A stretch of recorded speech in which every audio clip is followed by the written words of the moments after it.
across the continent.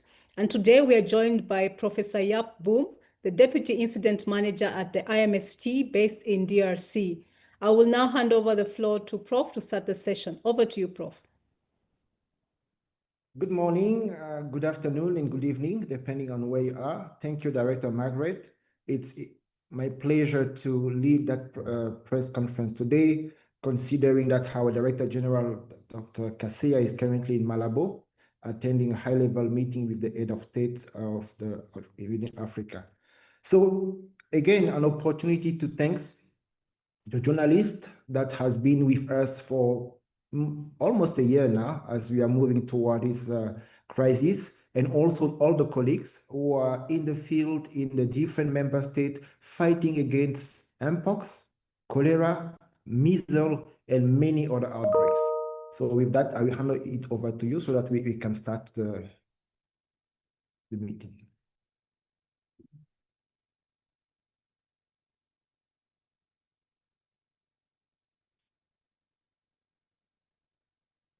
Thank you. So this week, we've been happy to support the government of Malawi that has launched the second edition of Pathogen Genomic Surveillance Strategy and Implementation Plan.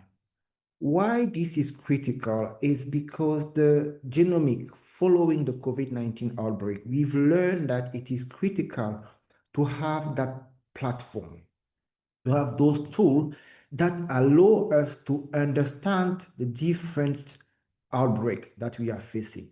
This is how in DRC they've managed to find the different nucleates 1B. And also in Sierra Leone, now we are dealing with the clade 2BG1. And this is thanks to the genomics. And the impact that it has, it can guide us on the measure to implement so that we control this outbreak. So this is a significant step that Malawi has taken following many other countries. And we know and appreciate that with our support as Africa CDC and other partners, other countries will follow so that we have a continent that is well equipped in the capacity to use the genomic surveillance as a critical tool to control outbreak. Next slide. It has also been the week where we have launched this strategic framework on the climate change and health. For the last few months, we've been highlighting challenges, how health is affected by climate change. We've shown you some flooding that happened in DRC, in Zambia, and other countries, and how those has affected disease, as I will show later on the cholera currently in Kinshasa, following the flooding that happened a few months ago. So to have a framework to address the impact of the climate change is critical at the continental level. That will support the countries to have this framework that they can follow. And this also include key points: a strong institutional capacity, innovative financing mechanism, technological adoption, collaborative partnership, and of course, the political will within member states to drive tangible progress.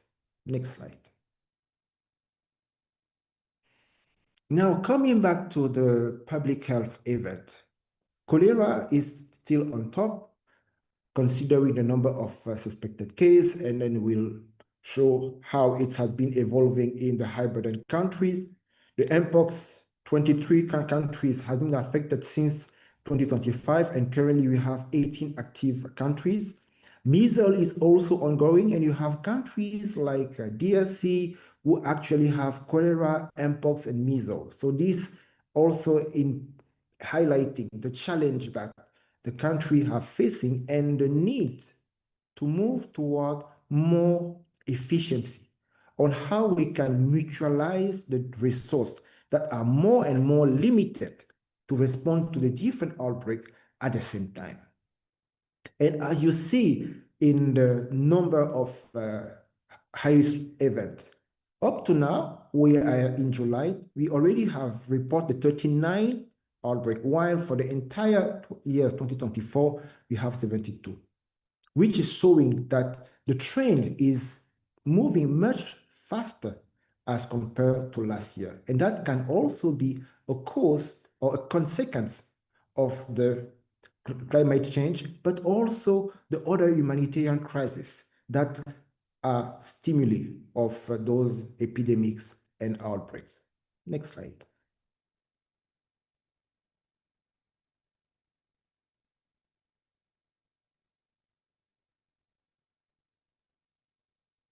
If we can bring back the slide.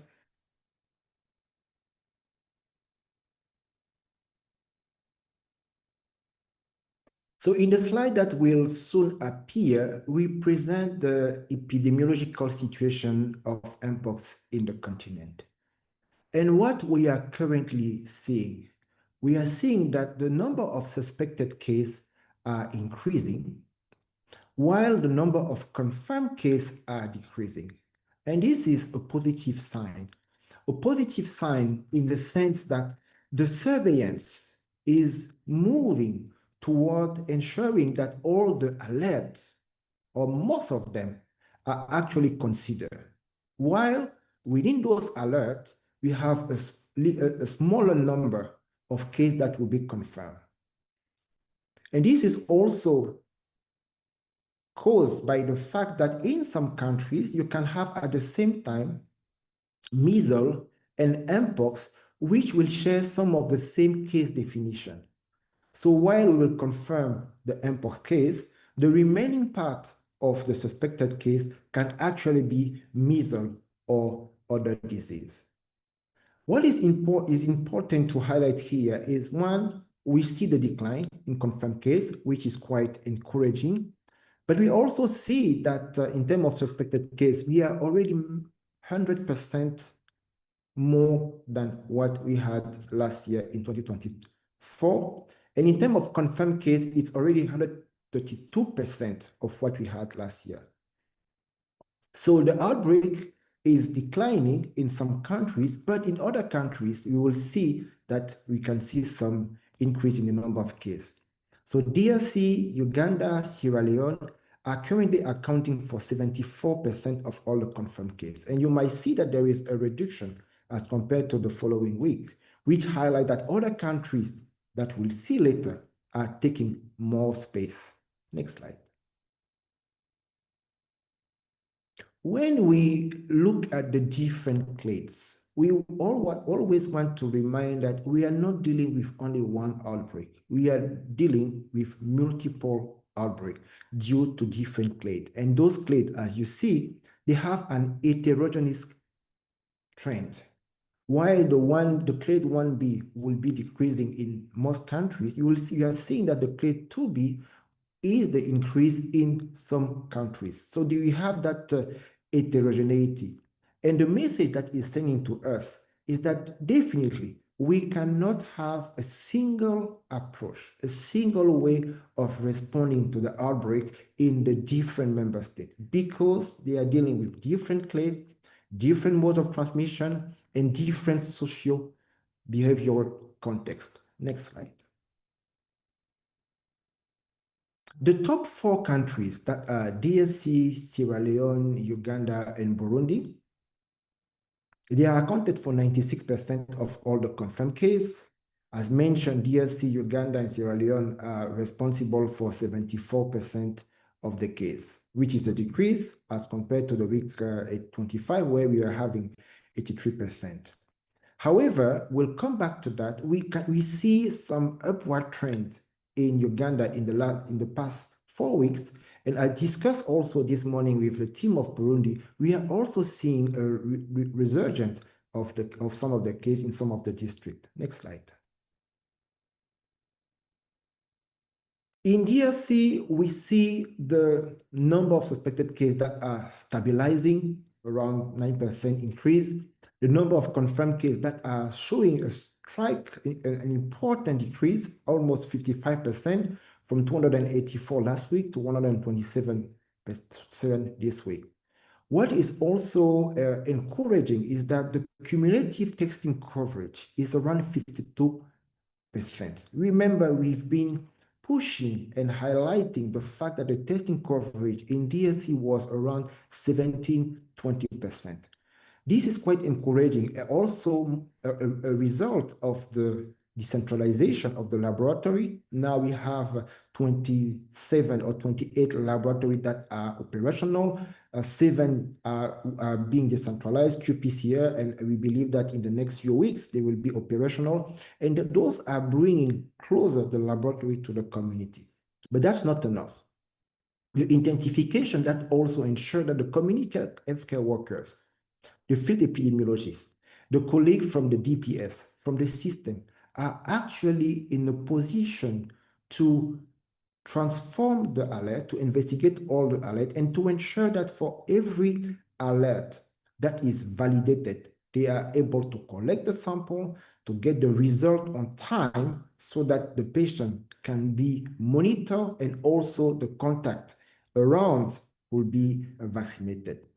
So we are confirming this declining trend in the past 5 weeks, and then we also appreciate the work in the laboratory, as mentioned, that are showing 100% of the testing rate. Next slide.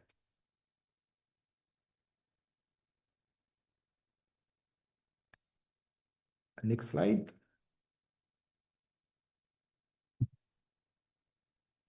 In Sierra Leone, the decrease is continuing both in the suspected case, in the confirmed case, which is also quite encouraging, though the fact that the test positivity rate still remain around 85% still emphasize the acceleration of the intervention that has been implemented in terms of active surveillance. We appreciate that 200 community healthcare workers has been deployed since last week, and we believe that they will have an impact not only on getting the case, but also the link with the vaccination that I will show a bit later. Next slide. Now, going to Burundi, we had a very good discussion today with the incident manager from Burundi, from the NPHI, highlighting that they are seeing some new case rising.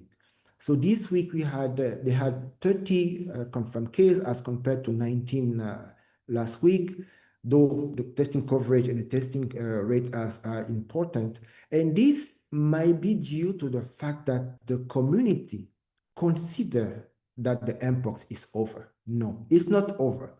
That's why together we agree that they need more support on strengthening the risk communication and community engagement so that the population remain aware that the Mpox is not done, that's one, but also to continue the active surveillance so that they can track the last case that are in the community. And one important lesson learned from Burundi that has the means to implement it is the isolation and the treatment of all the confirmed cases, which really stop the chain of transmission. And the fact that they've been able to decentralize the laboratory, allowing them to have the result within 24 hours, 24 to 48 hours, they have the result, then they are able to isolate the patient, provide a holistic care, which means psychological, but also the food that is critical for the patient to be taken care of. So as per now, we have 7 districts out of 46 that are active, and most of them are around Bujumbura that is affected with almost 40% of the case, while Gitega will have around 13 to 15% of the case. Next slide. In Uganda, we continue seeing the increase in the number of cases. So this week we have 233, while the previous week, the week 25, we were at 140. This is a significant increase, 66%. But that is also due to the fact that in Kampala especially, they have accelerated the active search. So with the support of their partners, they are able to deploy those village health teams that will go in the household and track for those active cases. And this is important, and that's why you will see that Kampala, which have not been reporting case, now going deep in the community, they were able to find some of them, which mean Kampala is currently representing around 45% of the death amongst the top 10 districts. We also see some resurgence in order in Wakiso and Masaka City, while Mbarara City currently have the highest attack rate, which means those are the places where that active surveillance must be pushed so that it can keep on guiding the important effort on vaccination. They received 97,000 vaccines a few weeks ago, which are planned for the fourth round of vaccination. And that will be implemented based on the result of this active surveillance. Next slide. In Ghana, we are seeing a slight decrease in the number of suspected cases, while the confirmed cases are actually doubling. And this is quite concerning. And we see that they will happen, most of them in the Western Greater Accra and Western North region, which account for around 84% of the confirmed case. And the Western region is the most affected with 54% of all the confirmed cases. And this means that at this point, where we still have less than 50 confirmed cases, we need to have targeted intervention, which will start with the active surveillance and which will lead with the IPC, the case management, and when the vaccine will be made available, the vaccination around all the lowest level, geographical level, where we can actually catch people and make accessible the vaccine for them. Next slide. In Kenya, we've also engaged this morning, the incident management team of Kenya, who have made that presentation highlighting that the confirmed cases are increasing as well as the suspected case. They've implemented a pretty good response in terms of testing coverage. You see the figure around 100%, same thing for the laboratory, 100%. Now, the challenge that they have and the need, the support that they will receive is on their ability to track the case within the community. You see the positivity rate is 65%. It's quite high. It should need to be reduced by around 30%, which will be the result of an active research in the community. What is happening in Kenya? The case starts around the transport corridor. It was mainly due to truck drivers, sex workers, and business people. But now what they are showing us is that the cases are moving within the country. So that might be a different challenge. That's why it's really now is that the cases are moving within the country. So that might be a different challenge. That's why it's really now that we need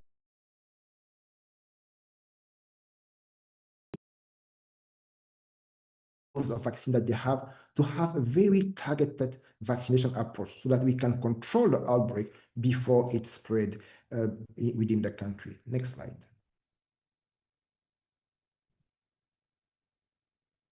In Liberia as well, we are seeing an increase in the number of cases. We had 34 suspected cases instead of 30 last week. The confirmed cases have doubled, actually even almost triple, with 145% increase. So really, despite the important work that they are doing, you see the testing coverage 100%, the testing rate as well, but the test positivity has significantly increased. And this is a symptom that the community-based surveillance is not working well. And this requires some support, some funds, so that the community healthcare worker, the village health team, can actually go in the community, catch the patient, and provide them the proper support. The contact list is quite good with 14 contacts per one case. But again, we need to be more present in the community, and especially in the hotspot. As you see, out of the 213 confirmed cases so far, half of them, 92, are for Montserrado, which means that it's really there and other hotspots that most of the activity are done in Burundi, which they call matraquage. All the intensification activity need to happen in those hotspots so that we can really control the outbreak while we still have some So those are small numbers. And as per now, 83% of active cases are receiving home-based care. So this is an important factor because the good home-based care need good infection prevention control measure to ensure that the transmission is not happening within the household. Because when in Burundi, for example, all the patients are isolated in hospital, you stop the transmission. When you do the home base, you need an extra support in IPC and also in sanitization so that you don't see the patient who are supposed to be at home moving in the market, in other places where they can spread the disease. So it's critical to have the IPC, but to have the proper risk communication and community engagement alongside with the home-based care. Next slide. In Guinea, we see that exponential increase. We had 7 cases last week. Now we are moving to 25 confirmed cases. The testing coverage is good, the testing rate as well. Test positivity is around 47%, which remain acceptable. But we have that trend that is continuing for the last 4 weeks, both in the confirmed and the suspected case. And the majority of confirmed cases are concentrated in Conakry, in Kindia region, which means it is now, really now, that the matraquage needs to happen in those regions so that the patient, we can control this while we are still in those 2 hotspots city. Next slide.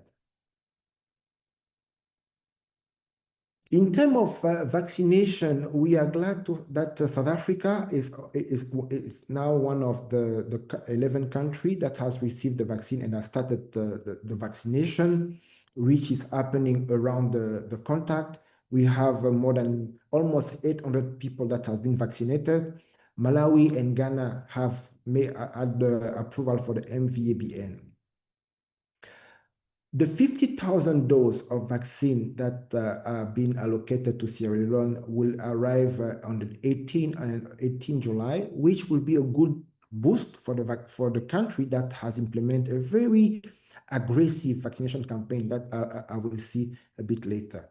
But we still have those countries that are in the pipeline for receiving the vaccine. I should show you quite a number of them where we see the cases that are increasing. I show you Guinea.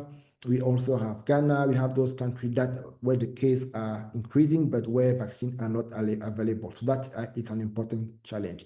In DRC, we are glad that the ACOREP, which is the organ that approves the use of vaccine, are actually granted the extension of all the MVABN brand and LC16 in DRC. Next slide. Now, in Sierra Leone, they've managed to vaccinate 129,000 people within 2 weeks. What is important here, it's not the number of people that what is important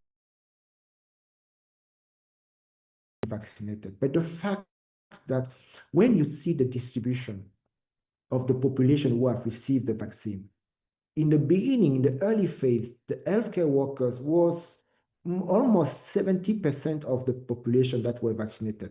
Now we see that the contact represent 35%, the high-risk groups, people living with HIV, AIDS, and other 10%, and the others, which would be the students and others, 21%, which means this vaccination initiative has been implemented following the epidemiology. And we were glad to hear from the team on the ground highlighting that in the team of 7 people doing the surveillance, they had 1 person in charge of vaccination. So that as soon as they have a case, they can organize the vaccination so that within the 4 days, which is the time you need to vaccinate the contact for the vaccine to be efficient, then the vaccination is taking place. So that's a very good practice that many other countries will definitely follow. Next slide. Now, cholera. I mentioned that quite a number of countries like Ghana, DRC, Sudan, South Sudan, Uganda are dealing with both outbreaks, even Burundi, dealing with Mpox and also cholera. As per now, 21 member states are affected by cholera, leading to a total number of cases of 182,000 cases. So in June, 82% of all cases were happening in Africa and 93.5% of all deaths in our continent. Next step. In DRC, where we currently are, we are quite concerned by cholera. This morning, the Minister of Health was having a press conference to highlight that this is a major challenge.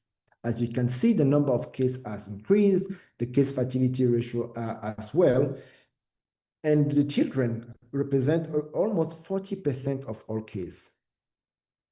The hotspots currently are the Chopo, the South Kivu, Kinshasa, Maniema, Tanganyika, and the drivers are flooding, increased water contamination in South Kivu in Tanganyika, cross-border spread, collapse of urban water system.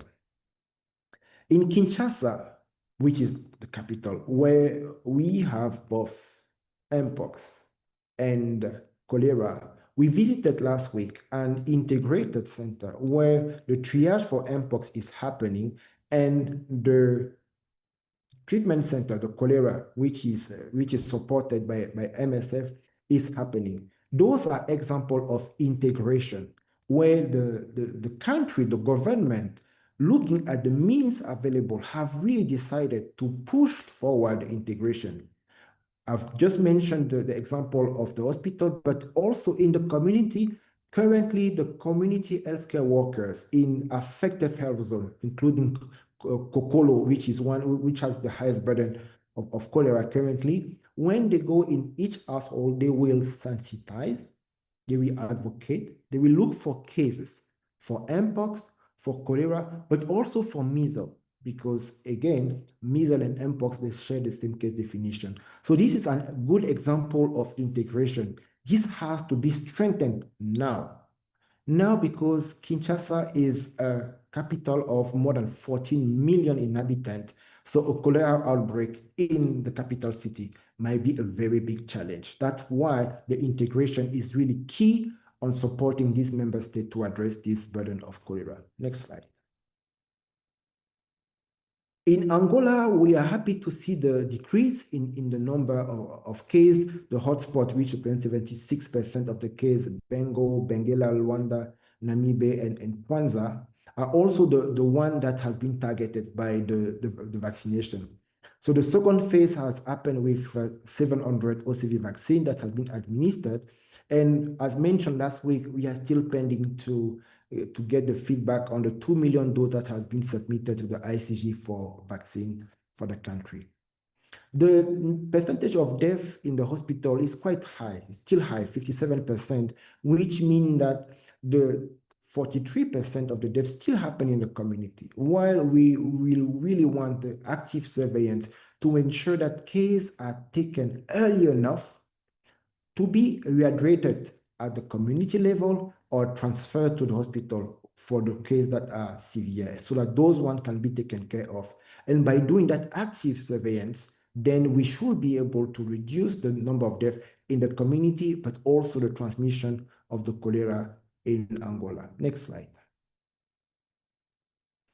In Sudan, we are also glad to see the decrease. As you've seen last week, we were having 809 cases. This week is 603, 25% reduction. Also in the case fatality ratio, that has slightly decreased. The OCV coverage remained low, 6.7%, and the hotspot, which represent 82% of the case, still Khartoum and the White Nile. The drivers are still the same around the access to clean water, but also the challenge in the IDP camps in Darfur. And the fact that the funds are not available for water chlorination, it remains a risk for the outbreak and the management of the population in those IDPs.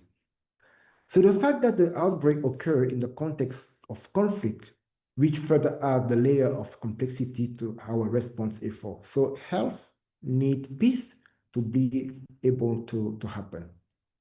Next slide.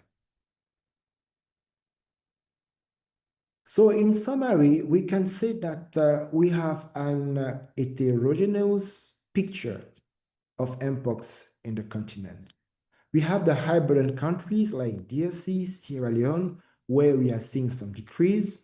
We have other countries like Kenya, Guinea, Ghana, where we are seeing an increased number of cases. And we have also countries where we were happy to see the decrease, but we now see some reemergence in Uganda and Burundi. These remind us that until we are really going as less and less cases, going to more less than 10 cases per places, we won't be able to conclude that those countries are out of danger.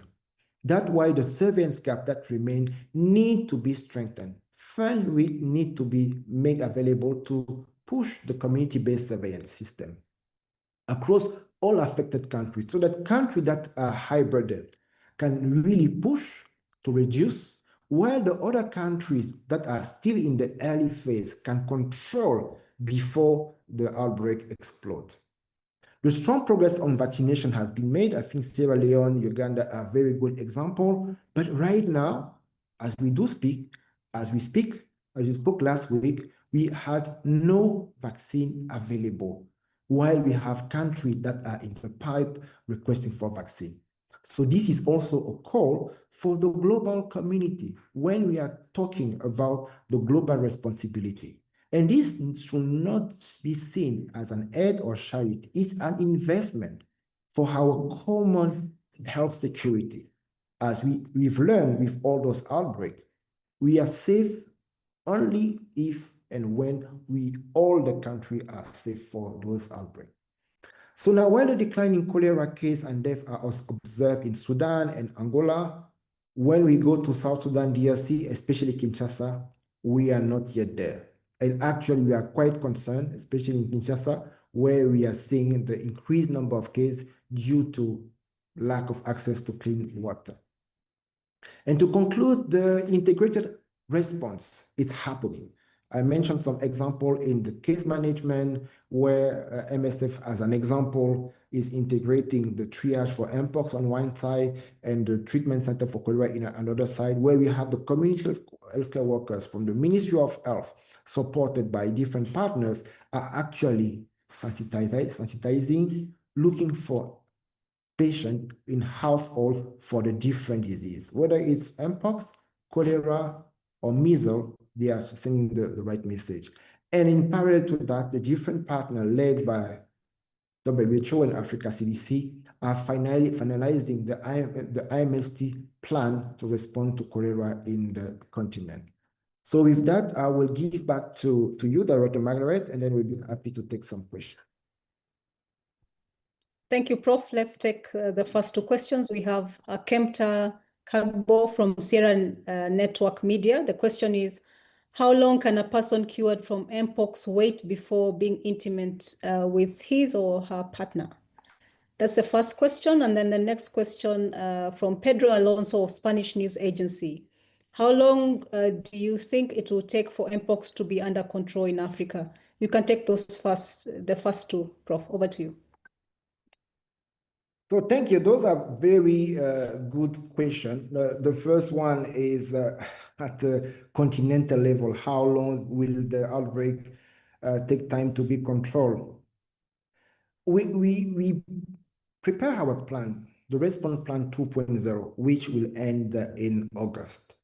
And then our goal is that by August, the Mpox is controlled in countries where it has never been there, which we call epidemic, and in other places, region, where it has been there, DRC, where the Mpox has been endemic, at least to reduce by half.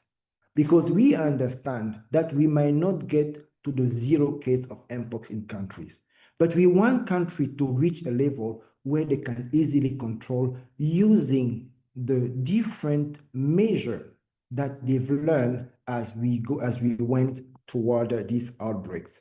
The community-based surveillance, the IPC, the case management, and some of the vaccination. There is an ongoing discussion when we talk about local manufacturing, an ongoing discussion so that some vaccine, the tech transfer can happen to South Africa to ensure that we can produce some of those vaccines. so that in the future, whenever a country has some case, the vaccine are available and they can be deployed in the community where we have some case. Therefore, we can control as it comes. So the zero Mpox case might not be the target, but the control target is what we're thinking about. And the time before being intimate, when we have a patient, the patient are either isolated, which is the case of Burundi. They will be isolated and for 21 days at least, until clinically they don't see any lesion, meaning that they are not able to transmit the viruses. So this is the minimum. But we've seen sometime in CAR where some patients were still having a positive PCR for more than a month. So this will really depend on a case by case, and that's why a clinical advice is needed to release the patient so that they can advise them on going back to the community. But in the other side, I will add, we also need to welcome them. When a patient is cured of Mpox, going back home, we need to welcome them without stigmatization. This is quite critical because the psychological impact of those diseases is quite important. Yep. Thank you, Prof. Let's take the next two questions. I have Michael Guarisa from Health Times in Zimbabwe. The question is, Prof, can you explain what it takes to declare a disease a public health emergency of continental security? And I'm asking this in relation to the surging cholera cases in Africa and to find out if this is a route that Africa CDC is considering to take for cholera, considering the high death rate from this disease that you're witnessing, which is even higher than that of Mpox. That's the first question. The next question comes from David Njagi from DVEX. The question is, what is the state of the African Vaccine Resilience Fund and whether its actualization or implementation is likely to be affected by the global funding cuts? Back to you, Prof. Thank you. I will start with the first question from Michael, which is around what it takes to declare the facts. And it's not declared unilaterally by the Director General of Africa CDC. It's come out of an examination of different criteria by the ECG, which is the advisory group, the expert consultancy group of the Director General of Africa CDC, which will look at different criteria. How severe is the outbreak? What are the capacities for the country to respond at the national level? What are the capacity of this outbreak to spread from one country to the others? So the question is basically how critical it is and what response should be adapted to that. So for Mpox, we have extended, they have advised the extension both for the FACS, which is Africa CDC, but the FAC, which is the international concern by WHO, they consider that at this point, we still need at least 3 months to push the coordinated response, to mobilize more funds to respond to Mpox. But for cholera, the same committee, the ECG, they assess those criteria and they appreciate that though it is quite challenging and need a regional coordinated approach, which the head of state are recommended and which we are finalizing the plan, it does not require to have the facts itself. So yes, the approach of having the IMST is implemented to have this integrated approach, but at this point, at this stage, it's not required effects. And we hope that as we move forward, we've seen Sudan, we've seen Angola, that we'll have the same approach in DRC so that we can reduce the number of cases and also support other countries in terms of preparedness and response.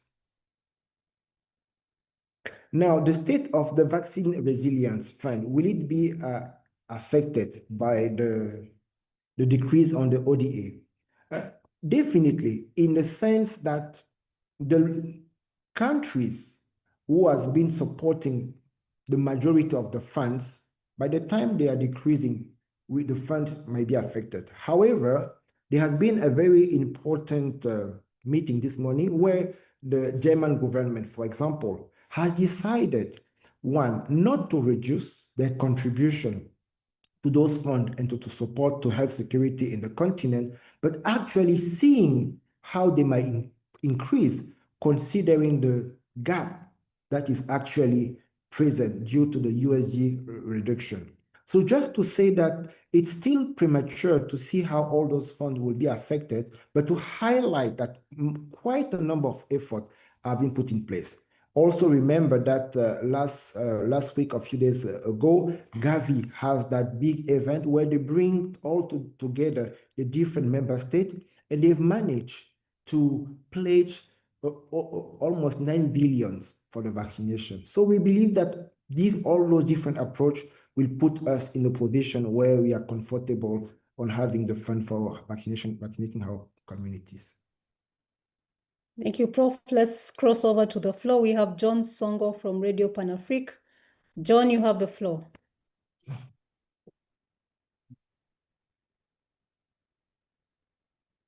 John, can you hear us?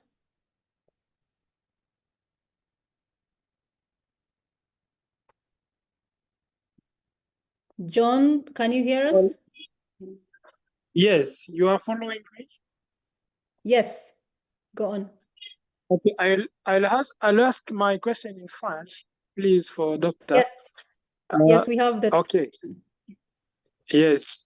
Je voudrais, monsieur le docteur, avoir des précisions I would like to have some information on the statistics or the number of those who have been affected by cholera in the eastern provinces of the DRC, especially in the Ituri, northern and southern Kivu. How many people have been affected? And I would also like to know how you are working with the Congolese government in order to transfer assistance to those health areas, health zones, where those cases are being followed up, and what measures, what mechanisms have you put in place in those areas for better response? Thank you, and over. Thank you, John. Let's take the next one before Prof comes in. We have Makochi from BBC. Makochi, you have the floor. Thank you so much.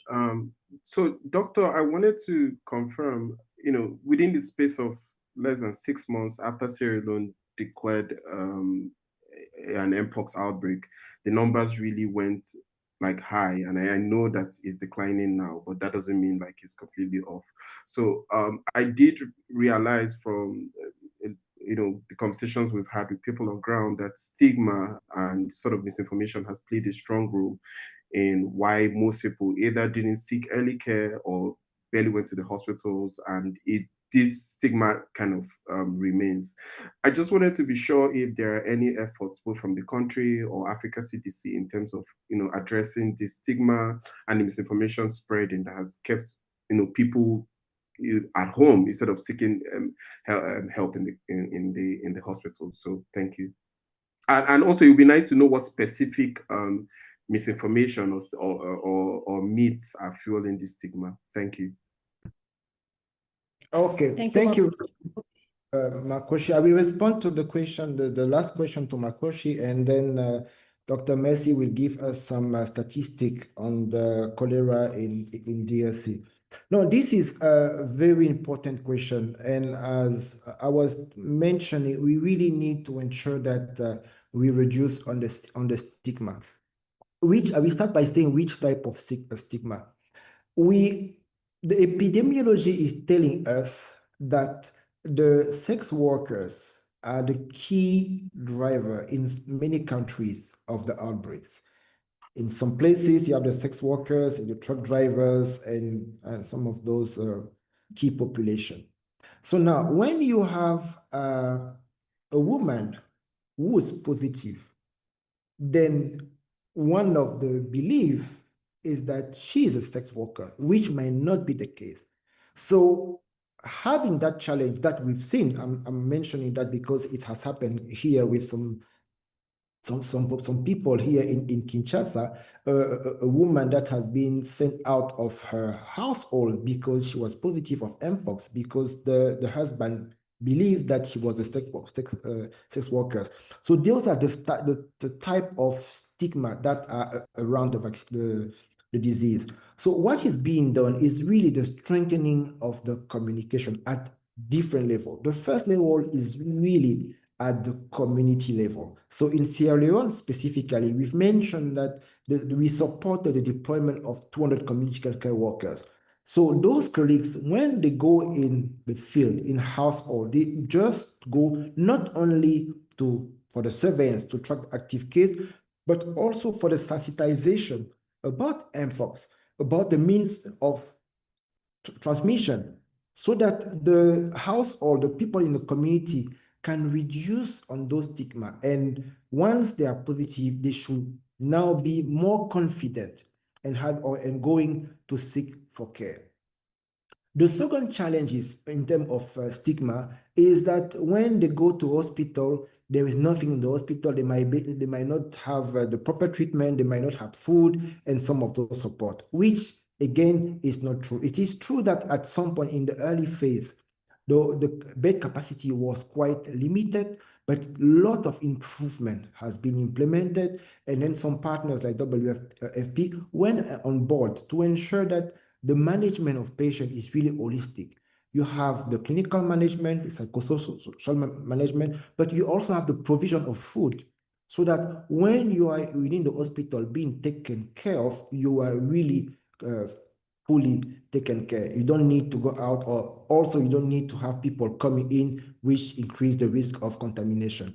So one, this is happened at the community. And the second one is really the mass communication through the TV, the media, and so on. So the colleagues have been receiving some sort of technical support so that they can have the messages that they can contextualize and ensure that the message go around the community. Now, on the statistique pour John, je vais laisser Dr. Merci pour nous donner quelques statistiques sur le choléra dans l'Est. I'll give the floor to Dr. Merci to give us some statistics on cholera in the eastern part of the DRC. Merci, the floor is yours. Thank you. Thank you so much, Prof. And thank you, John, for the question.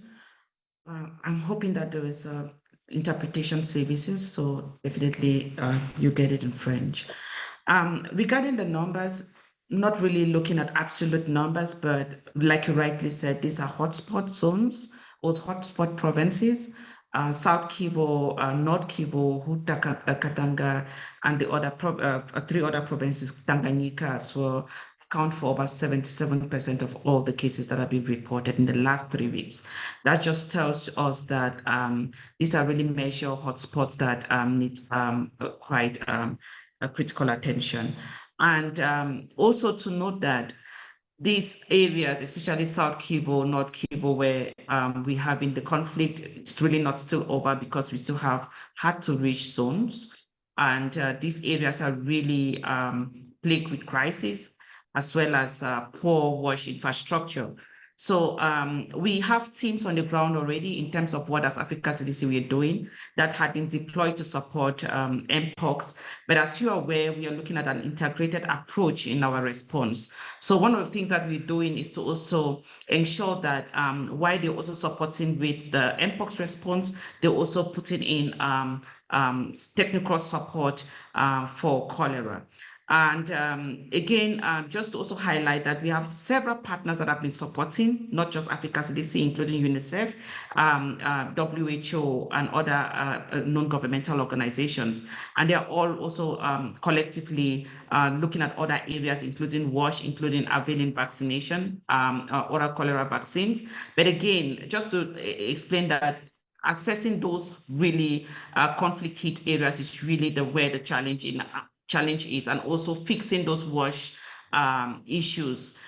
For instance, recently we had contaminated well in South Kivu, and this is a point source of potable water for the community, and getting partners and experts to go fix those in the heart of crisis is really challenging. But that is not in any way saying that we fold our hands. We have teams that are really working in these areas and supporting, and we're looking at integrating the cholera response into the Mpox, because we know this is cost effective as well as also very efficient in the context of the ODA, or the declining global curves. Over.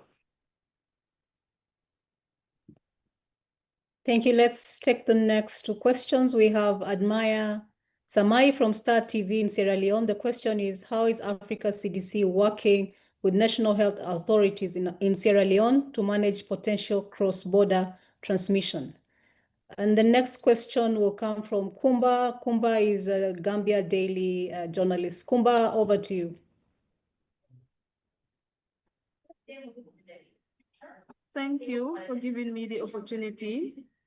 My questions will be focused on antimicrobial resistance in the Gambia. And also, of recent, we have some emergencies about scabies in my country. Mpox is not widely spread, but when it comes to scabies, and antimicrobial resistance is a problem in the Gambia. And you realize that on the aspect of antimicrobial resistance, the health experts are sounding that the growing ineffective of antibiotics and other antimicrobial medicine used to treat common infections are no more responding. So this is a problem. And also the self-medication and the widespread of antibiotics without prescription is one of the factors that is also fueling resistant crisis in my country. So I want to know Africa CDC's stand with regards to Gambia's antimicrobial status. And also there is no official data to say this is the actual number of antimicrobial cases in the country. Though there is pieces of information from hospitals, both in the urban and the rural area of the Gambia, but then there is no specific official data to show that this is the exact, identification of antimicrobial resistance. And this is a problem Gambia is facing right now. And because of this, you have newborn babies dying from these antibiotics that are no longer effective. And this is an issue, it's a public health issue. The health ministry are not saying anything about this. And also what they will say is Africa CDC is focused on MRC alone. Most of their help is coming to MRC, which is a private hospital and not the government hospital. So I want to ask Africa CDC, what would be their response with regards to these particular issues? Thank you. Okay, thank you so much, Kumba, for the question. The antimicrobial resistance is one of the key components of the public health intelligence report that has been discussed, and I think Dr. Mercy will be able to provide you more insight into what is happening in Gambia and the position of Africa CDC. So now, in terms of Sierra Leone and how we manage the cross-border transmission and cross-border surveillance, we cannot, of course, see from the perspective of Sierra Leone only, but the regional perspective. And in that, we really want to commend the leadership of Sierra Leone, but Liberia as well. They were really the first to push and ensure that activities in terms of trainings of the community health worker at the borders, improving the surveillance point were happening. There have been some workshop, I think last week, where the country for West Africa met together. It was supported by the World Bank and WAHO, so that country can speak to each other, ensure that they have the proper tool, the same tool, so that they can really track the suspected case at their borders. That one. The second thing which is critical is to ensure that we have coordination. And for that specific point, I will let my colleague, Dr. Mirawi, provide an answer on that specific point after Dr. Mercy will give the feedback on the antimicrobial resistance. Dr. Mercy?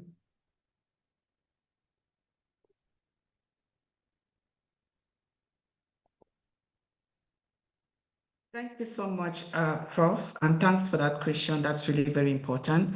Africa CDC, just so that I can give you a quick background on what we're doing regarding that space. We've developed a number of instruments, and one of it, of course, this was developed under the African Union umbrella, just to tell you the level at which we're able to escalate this framework is the antimicrobial resistant framework for the continent.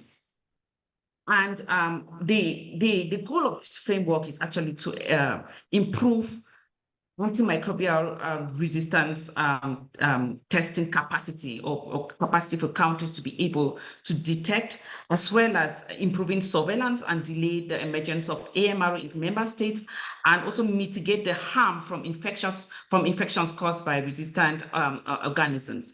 And this framework actually adopts the One Health approach, take into consideration that some of the AMR is coming from environmental spillover or zoonotic spillover.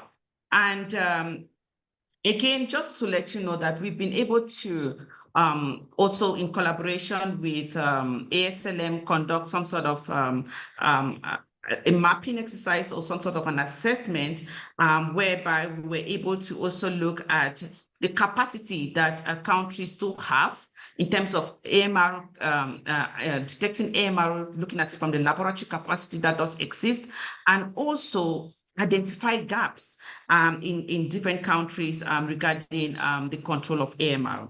And as you know, AMR also requires very high level of advocacy, high level of political will to be able to control this. And we've really activated this at the level of the heads of states.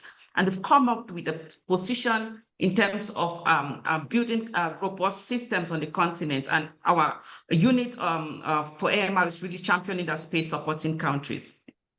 So based on this assessment that we saw, we realized that so many countries actually don't even have the capacity to be able to detect, AMR. And if we don't have the capacity to detect them, definitely it also impedes on our ability to be able to present, because we won't be able to know where these resistance are coming from. So one of the things that we are doing, like I mentioned, is the high-level advocacy, also building capacity for countries to be able to delay the emergence of AMR, especially looking at it from the One Health approach, controlling it in the environment as well as within the animal population, and this is really what we are working on. So for Gambia, I'm not sure if maybe you have interfaced with our team here, but there have been some very interesting convenings around AMR at the continental level, where all the 55 member states were invited.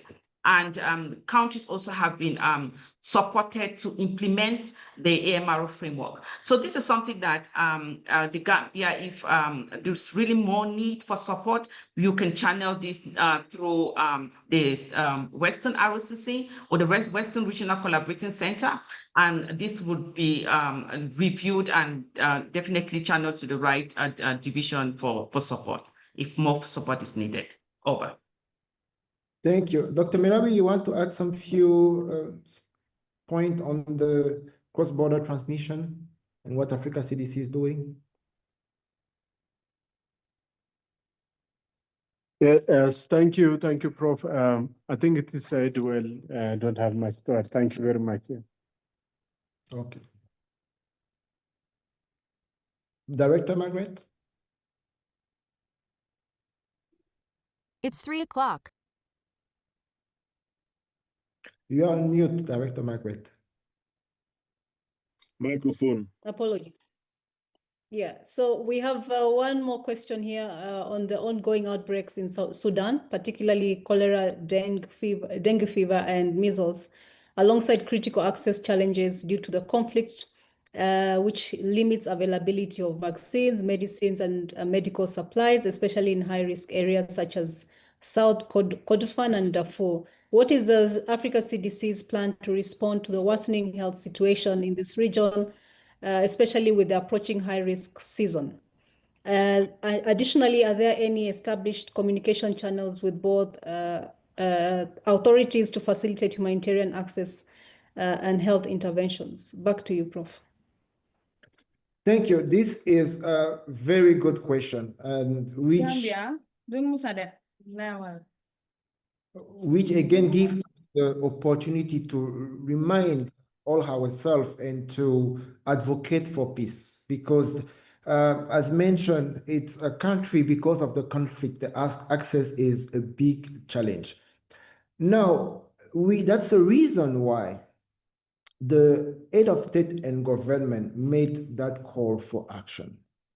The call for action for the elimination of cholera by 2030, but also in 2060, but also ensuring that we use that model of IMST, where we have different partners. Because one partner alone cannot be able to respond to that kind of challenges. So within the partners, we have humanitarian partners, we have clinical partners, and cholera, remember, is a challenge in access to clean water, which is complicated by the conflict. Few weeks ago, we also have the military that has organized themselves for the last 10 years. They've been responding to outbreaks. We are also bringing them on board so that we've had that coordinated approach with the civilian and those who have more experience in conflict management. We can have a common approach. So this is what I mentioned, that we are finalizing this continental plan. And hopefully next week, we should be able to have more clarity on which partner can support, especially in Sudan, where access is a challenge, but where some partners are already there working on some of those diseases.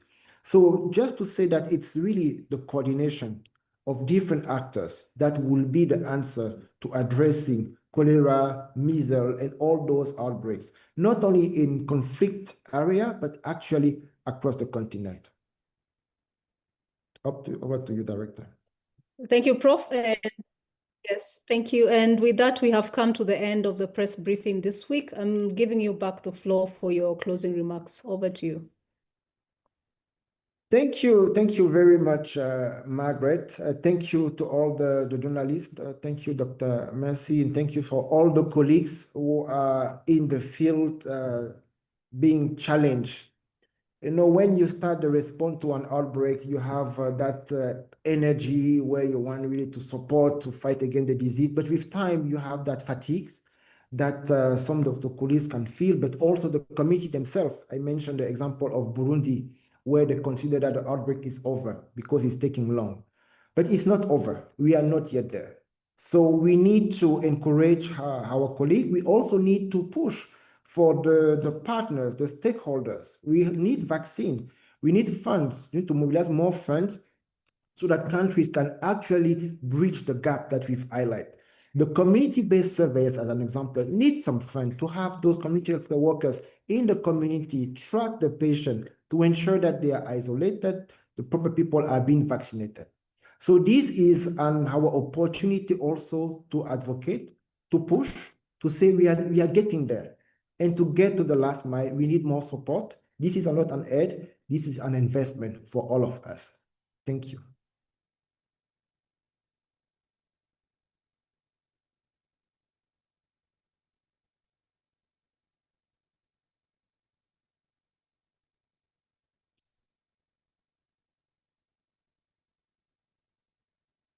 Recording stop.